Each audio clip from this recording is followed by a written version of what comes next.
விவசாயி ஒருவன் இருந்தான். அவன் எவ்வளவு கடுமையாக உழைத்தாலும் அவனது வயலில் விளைச்சல் பெருகவே இல்லை.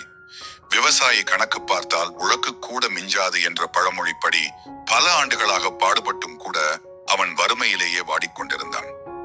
ஒரு நாள் வயலில் ஏர் உழுதுவிட்டு வரும்போது தகதகவென ஜொலித்த பறவை ஒன்று அங்கிருந்த மரத்தில் அமர்ந்திருந்தது. அதை பார்த்த விவசாயி, இந்த பறவை நம் வயலை காக்கும் தேவதையாக இருக்கக்கூடும்.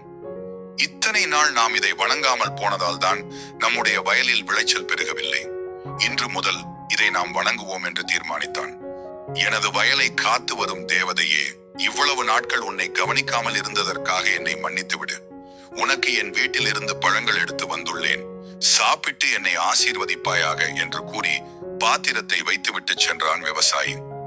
மறுநாள் காலையில் வந்து பார்த்தபோது பாத்திரத்தில் ஒரு தங்க இறகு இருந்தது. மகிழ்ச்சியுடன் அதை எடுத்துச் சென்றான் விவசாயி. நாள்தோறும் மாலை வேளைகளில் விவசாயி பாத்திரத்தை வைத்துவிட்டு வருவான். மறுநாள் காலையில் ஒரு தங்க இறகு இருக்கும். இவ்விதம் மகிழ்ச்சியாக காலந்தள்ளிக் கொண்டிருந்த விவசாயி ஒரு நாள் வெளியூருக்கு செல்ல வேண்டியிருந்தது. தனது மகனை கூப்பிட்டு அவனிடம் பறவைக்கு பழம் வைத்துவிட்டு வருமாறு கூறினான். விவசாயி மகனும் தந்தை சொல்லியவாறே அன்று மாலை பழங்களை வைத்துவிட்டு சென்றான். மறுநாள் காலையில் வந்து பார்க்கும்போது அந்த பாத்திரத்தில் ஒரு தங்க இறகு இருந்தது. அதை பார்த்த விவசாயியின் மகன், இந்த பறவையை பிடித்து எல்லா தங்க இறகுகளை மட்டும் பீத்துக் கொள்வோம், எப்படியும் பறவைக்கு தங்க இறகு முளைத்துவிடும், மீண்டும் பீக்கலாம் என்று நினைத்து அவன் மறுநாள் ஒளிந்திருந்து பறவை பழம் சாப்பிடும் போது பிடித்துக் கொண்டான். அதன் இறகை பீக்க முயன்ற போது பறவை அவன் கண்களை குத்தி குருடாக்கி விட்டு சென்றது.